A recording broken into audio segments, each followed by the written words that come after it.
All right, guys. So I know you guys are happily working on your homework, and we'll get you right back to that in just a minute. Actually, as long as you're on that homework, which your current homework you're working on is page 27. A couple things. One thing I know, oh, it was number 4, not number 7. Is that what you wanted to ask about? All right. So number 4 on tonight's homework. It's got a typo and something you probably didn't quite know. So it says, name the sedimentary rock. This should be that may bubble when HCl is placed on it. So that's a hot mess. Apparently my fingers were going faster than my brain when I typed this out. Does anybody know what HCl is? Yeah, it's an acid. So this question is saying which sedimentary rock may bubble when acid is put on it. Now, why does bubbling with acid ring any bells to some of you? Ooh, I see it, Miley. What did you just do? She looked at the back because you should remember that there was a mineral that bubbles with acid. So flip over to the back and see which mineral bubbles with acid for number 4. Did you find it? Yeah, so when you read down the distinguishing characteristics and you get to calcite, calcite bubbles with acid, and some of you may have also said dolomite, which that bubbles with acid when powdered. This question number 4 did not ask about when anything was powdered. Well, what good is it? Is calcite the answer then? No, because is calcite the igneous rock or the sedimentary rock? No, so now you got to go back to page 7 and figure out which one of those rocks will bubble with acid. And how did you figure out it was limestone? Because its composition is made of nothing but calcite. So for number 4, the one that may bubble with acid is limestone. And what would we put for the reason then? Because it's made out of calcite.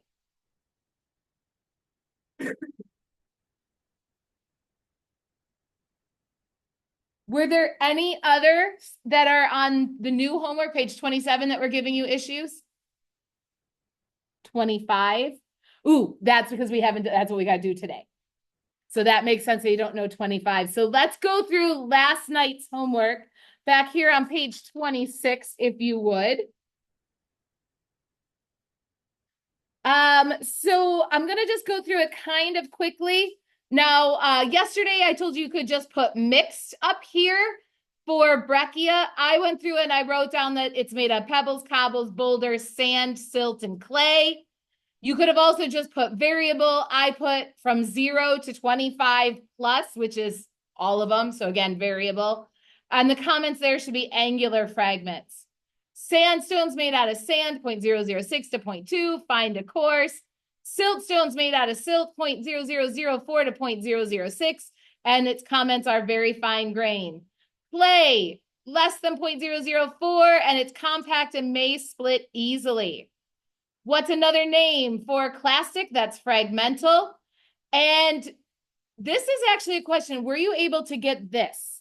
That they are sorted or classified by their grain size. In fact, that's actually where I want to start here.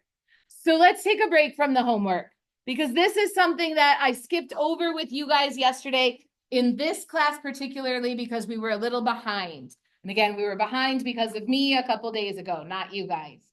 So stop doing homework, start paying attention because I got to teach you a couple things about the sedimentary rocks. So first of all, rocks in general, I hand you 100 rocks and I tell you to put them into 3 groups. What 3 groups are you putting them into?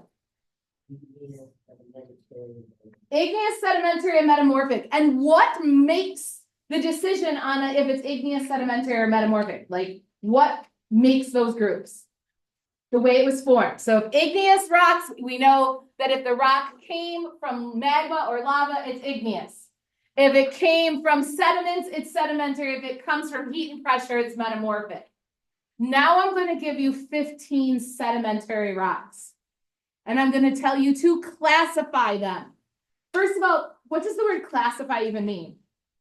Put into groups. to organize, to sort them. So when I'm going to give you 15 sedimentary rocks, what groups are you going to make? How are you going to sort them out? Hint, the reference table tells you. You're going to look at their texture.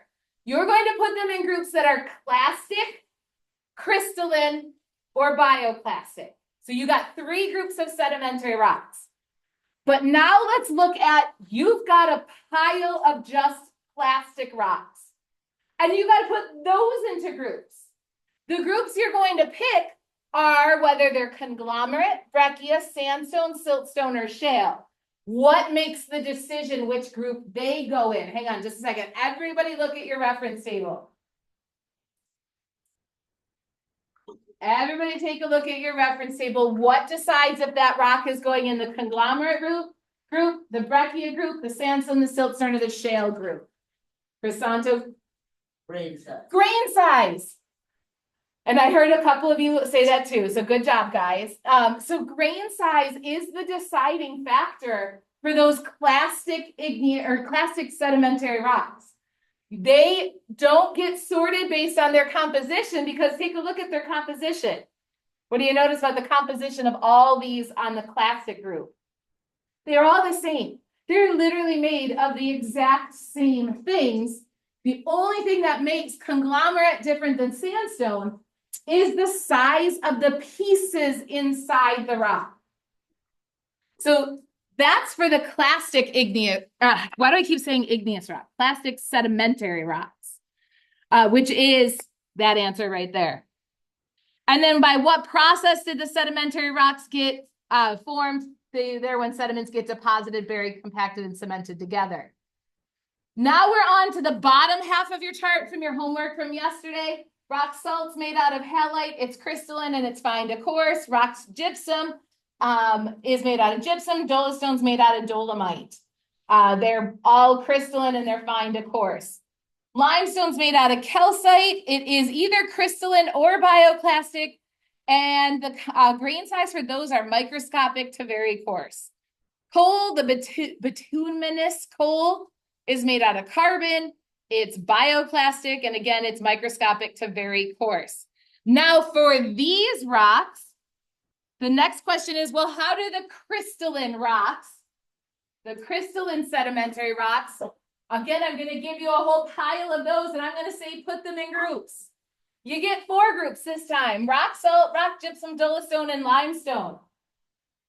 Is grain size the thing you're going to look at now? Desi, why are you shaking your head? No, you're right. The grain, yeah, there would only be those, then you would only be sorting them into fine to coarse or microscopic to very coarse. Or in other words, would you know if it was rock salt, rock gypsum, or dolostone by solely looking at the grain size?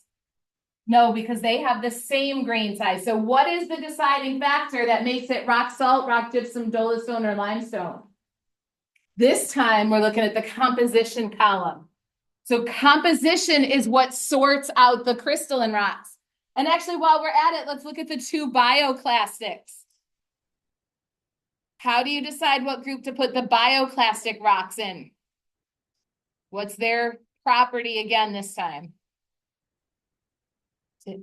What makes it limestone or bituminous? Coal. This time again, it's composition. All right, so just to finish off going over that homework, number 1 down here was composition. How do crystalline rocks form? Just make sure you say something about crystals getting compacted together. Coal comes from plant remains, and limestone is sometimes made out of shell fragments. I guess you could have also put that it's sometimes a precipitate of biological origin. Questions on the top part here. Now, I'm not sure how many of you were comfortable doing the bottom half, or were uncomfortable. How about that? Okay, so all you had to do was, the best choice was to use this chart here. They gave you the size of the sediment. I'm not sure I pointed out the left-hand side of this reference table. This is particle diameter. So this actually gives you numbers here in addition to these numbers. So that first one was 0.1. It's right there. 0.1 is in the sand group. So 0.1 makes sand, or 0.1 is sand. So if it's sand, what kind of rock does sand make? Sand makes sandstone. It's a real stretch for that one. You didn't actually have to look at this size, as long as you could have looked and said, well, there's 0.2, there's 0.006, 0.1 is in between those, and it comes out in the sand category. So to wrap up the rest of those, the next one down, that's a piece of silt, which makes siltstone. We got another piece of sand for sandstone. This is a pebble, and it's rounded according to the directions. So that's conglomerate. 0.5 is another pebble, but that's angular, so that's breccia. This one, 0.00004, that's really small, so that's a piece of clay, which makes shale. And this is silt to make siltstone. Good with that. Oh, shoot. We're almost out of time. So I still can't get you guys to get these notes in. That's, you guys have to get the rest of the notes on the top of page 25. So we've covered all of this. So this is just putting onto paper everything we just talked about. Did you get out of 28 or 24? Oh, thank goodness. So copy this. Again, this is everything you've already talked about and learned, so nothing new here.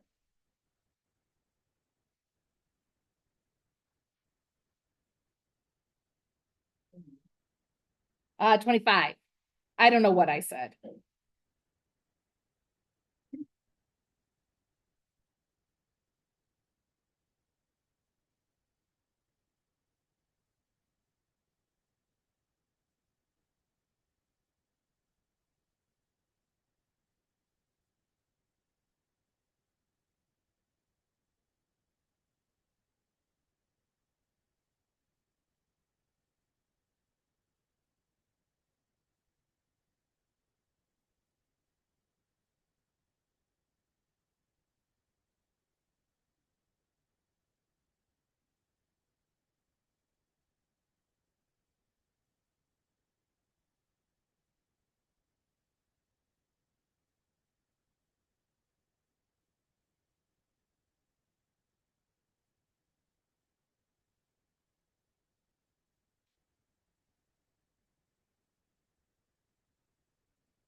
Is there anything you're having trouble reading or seeing?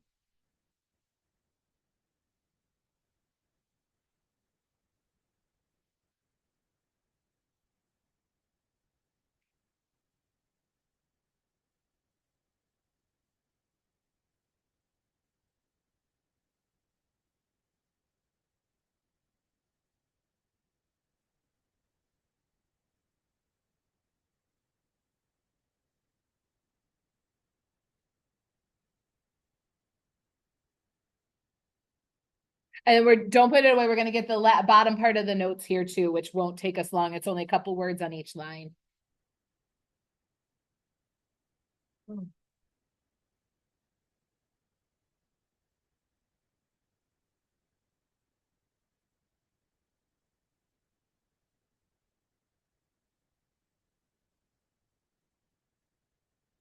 All right, in an effort to make sure we get the bottom done, do you guys who aren't done writing, do you guys just want to take a picture of this and fill it in later?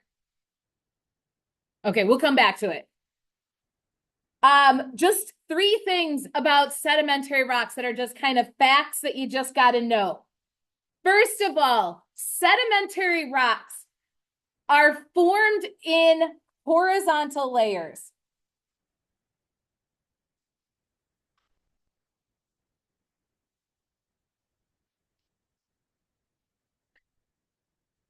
Sorry, I'm switching papers. Formed in horizontal layers. Getting my classes mixed up.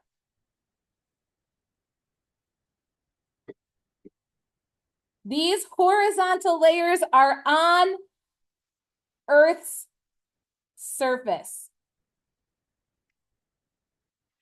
And they're on Earth's surface because that's where all the weathering, erosion, and biological activity takes place. Those are all the things that make sedimentary rocks.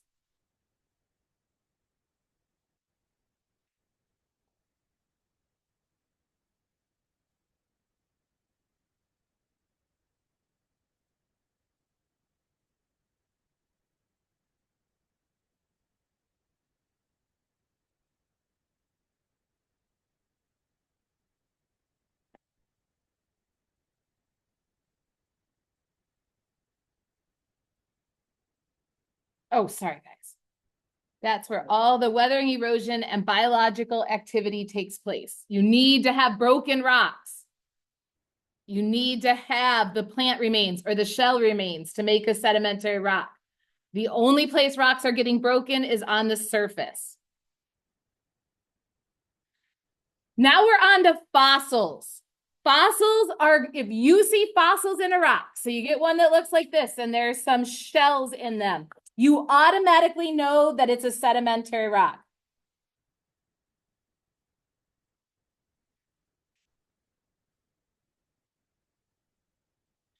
What would have happened if there was a dinosaur walking around and it fell into a pile of lava that was about to turn into an igneous rock? What would have happened to the dinosaur and its fossil? Not only would it die, but what would happen to its body? It would get destroyed. So would there be a fossil ever in an igneous rock? No. What about a metamorphic rock? How do they form? Heat and pressure. So what if a fossil was in a rock, but then it got heat and pressure? What would happen to that fossil? It'd be destroyed. So why do we only find them? Because the formation of other rock types would destroy them. In igneous rocks, the fossil would melt. In metamorphic rocks, the fossil would be distorted beyond recognition. That is really light. I'm sorry, is there something you guys can't see? Metamorphic says fossil would be distorted beyond recognition. And then that last bullet there says that fossils provide evidence of past environments. If you found a fish fossil in your backyard, what used to be in your backyard? A lake or water, an ocean or a lake. If you find a scorpion fossil in your backyard, what did your backyard used to be? A desert of some sort. What if you found a polar bear fossil in your backyard? That wouldn't be good, but yeah, it'd be really cold. What can't you guys see? Fossils would be distorted beyond recognition for metamorphic. And then it finally says fossils provide evidence of past environments. Oh, awesome. That's great. Thank you. So again, page 27 is homework for tonight. If you didn't finish it, get it done. Yeah, you're good. I'm marking it right now. If anybody else knows they're not going to be here tomorrow and already has it done, you're welcome to show it to me now.